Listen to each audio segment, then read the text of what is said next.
Maayong buntag mga higala. Ang atong topic karon ay tungod ni sa Holy Trinity na 3 in 1 God.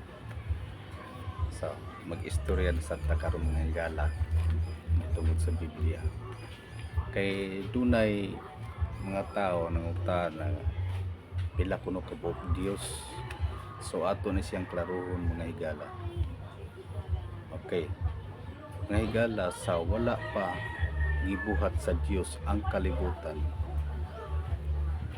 ang Dios nga amahan ug ang Dios nga anak naga kuyog-kuyog na sila mga higala.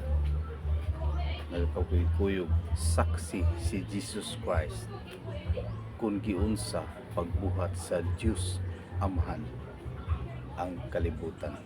Mao gani na diha sa Old Testament, diha sa Genesis. Basaha mga higala ang imong Biblia sa Genesis chapter 1. Nagaingon ang Diyos Amahan, buhaton nato ang tao. Nato, it means plural. Buhaton nato ang tao sumala sa atong atong. Maybe duha sila, atom plural. Buhaton nato ang tao sa sumala sa atong dagway. Muna iingon ang Diyos. So klaro kayo nga duha sila, nag-uban na ang Diyos Amahan ug ang Diyos nga anak. Muna mga higala karon sa Old Testament during sa panahon ni Moses, daan pa ang mga tao nga gusto gyud mutanaw kung unsa ang Diyos o kinsa gyud ang Diyos.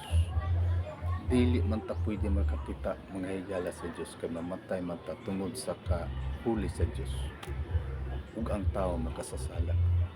Even si Moses nga suod sa Diyos, giingnan gani siya sa Diyos nga, Moses, dili ka pwede makakita kanako kay mamatay ka.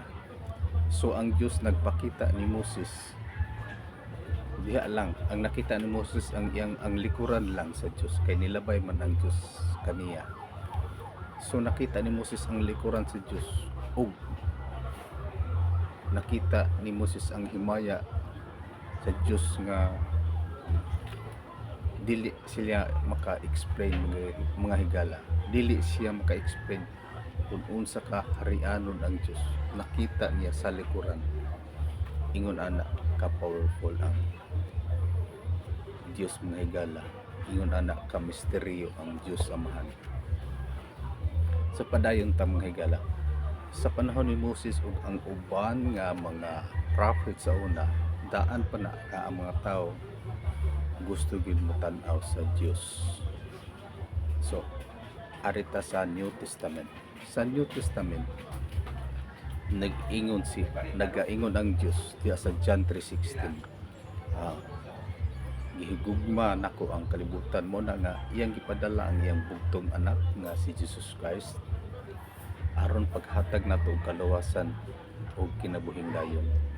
Si Jesus Christ tao, pero Diyos siya nagpakatao. Kay ang mga tao gahi kay ulo gusto magimbutan-aw sa Dios. O ang Diyos Amahan o iyang ipadala ang iyang bugtong anak o kana Diyos kana, mao kana ang Diyos sumala sa iyang power mga higala, sa iyang gahom kay usar man sila. Si Jesus Christ Diyos ug taong matuod, pero lisod tuan kay napakatao man siya, pero Diyos siya. Mao man na ang kagustuhan sa katawhan nga gusto mong tan-aw sa Dios. Mao na Jesus Christ nakig-uban ka nato Dios, pero lisod lagi tuan kay napakatao man siya, sama sa tao. Mo ingon ana ka misteryo ang Dios mga higala. So padayon ta na nag-uban na ang Diyos Amahan, ang Diyos nga anak. So dire sa New Testament, di ba namatay si Jesus Christ, dayon nabanhaw siya. So pipila ka semana sa pa siya mobalik sa Diyos Amahan, ni promise man siya ni sa iyang mga tinud-an nga iyang ipadala ang Espiritu aron mag-uban sa katawhan, mag-uban kanato sa atong inadlaw-adlaw nga panginabuhi. So ang nag-uban nato karon mga higala mo na ang espiritu nga pinadala ni Jesus Christ. So nahimo na siyang 3 in 1 na siya. Oh, usa ra ang pagka-Diyos nila. 3 in 1, Diyos Ama, Diyos nga Anak, Diyos nga Espiritu Santo. Pero connected siya mga higala. Usa ra ang pagka-Diyos. So therefore, one God, usa ka ra. Oh, ingon ana mga higala.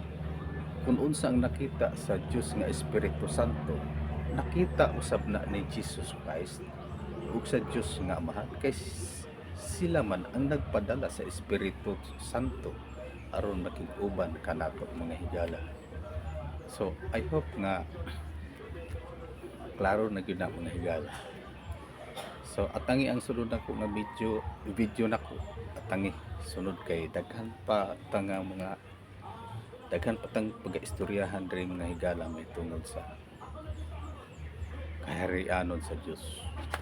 So that's all for now. To God be the glory.